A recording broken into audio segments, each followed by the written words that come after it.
ఈయనకు దాహం వేస్తుంది, ఆయన తపస్సు చేసుకుంటాడు ముని, ఈయనకు దాహం వేస్తుంది. అప్పటికైనా ధర్మాత్ముడు, ఈ కాలంలో ధర్మాత్ముడు, దేశాన్ని ధర్మం మీద నడిపించాలని కంకణం కట్టుకున్న ఏకైక రాజు వాళ్ళ తండ్రుల తర్వాత పరీక్షిత్ మహారాజు అంతటి వాడు. అయితే ఆయనకి ఏమనిపించింది, ఆయన పిలుస్తా తపస్సు ఉన్నాడు కదా ముని, పలకటం లేదు.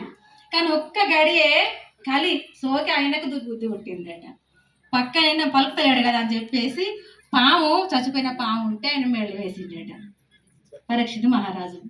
ఆయన లేవలేదు, ఇంటికి వెళ్ళిపోయింది ఇక పరీక్షిత్ మహారాజు. అయితే ఏమైంది, కొంతసేపటికి ఆశ్రమంలో ఉన్న ఆ ఋషి కొడుకు అక్కడికి వచ్చిండట. వచ్చి ఆ తపస్సు శక్తి ఉంటుంది కదా ఋషులకు మునులకు, ఆ పిల్లగాడు కనుక్కున్నాడు ఇది ఏంటిది అనేది. కనుక్కున్న వరకు ఇట్లా ఈ రాజు పలానాయన ఇట్లా మన వేటకు వచ్చి ఇలా చేసిండు నా తండ్రిని అని ఆగ్రహం చేత ఆ తపస్సున్న పిల్లగాడు కాబట్టి ఈనాటికి 7వ రోజున ఆయనకు ఆయుష్ పోగాక చనిపోగాక అని చెప్పేసి శాపం ఇచ్చిండట ఆ పిల్లగాడు.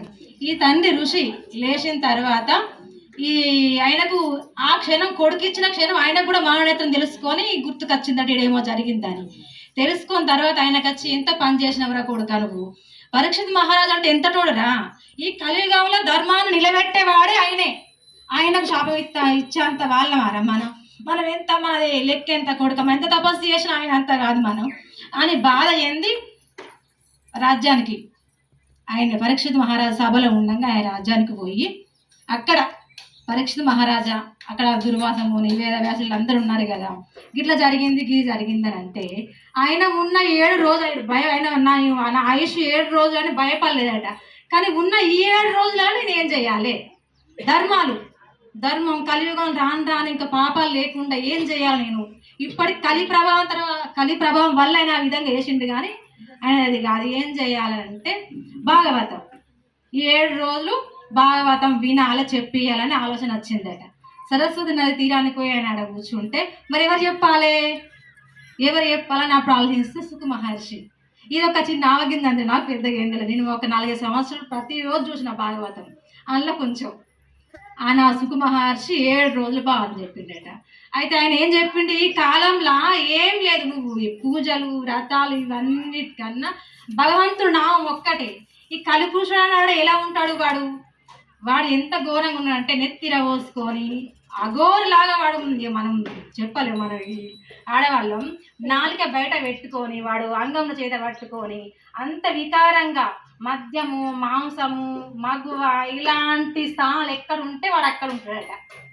మనం మంచి చేయాలని అనుకుంటాం, మనం పుణ్యకారం చేయాలని అనుకుంటాం, కానీ వాడు కొంచెం అప్పుడప్పుడు వాడికి గాలి వస్తుందట, వాడు కలికాలం కదా చేయడట.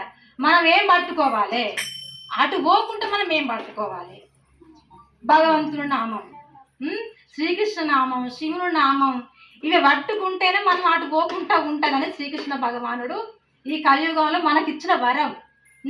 ఇంతకుముందు చెల్లె చెప్పింది, ఈ వయసులో మీకు అవసరమా కృష్ణ రామ అనుకుంటా అవసరం, పెద్ద మనుషులు ఎక్కువ ఈ పోరగాళ్ళకి ఏం పల్లిదంగా నాకు 4-5 ఎదురైనాయి ఇలాంటివి, మేము బీళ్ళు చేస్తా అక్క, నేను బీళ్ళు చేస్తా, ఈ వయసులో అవసరమా మీరు పోరగాళ్ళ లెక్క ముసోళ్ళ లెక్క అంటే, మరి పెద్ద మనుషులు అయినాక నేను మరి గట్టి బుద్ధుకుని ఈ ఊరు నేను ఇంకా రాగలుగుతాను, అప్పుడు ఇట్లా ఒకసారి కృష్ణరామ అనుకుంటా చెప్పండి ఏదో కొట్టుకుంటా. ఇక్కడ దాకా ఎట్లా వస్తా నేను, మా ఊర్లో మాకు శనివారం భజన పెట్టుకుంటాం, మా రామాయణం ప్రతి శనివారం 7:30 స్టార్ట్ అయితే 9 దాకా, ప్రతి శనివారం వీళ్ళు కాకుండానే పోను, ప్రతి శనివారం పోతాం. ఇలాంటి బాగా ఎదురవుతున్నాయి మాకు చెల్లె చెప్పినట్టు.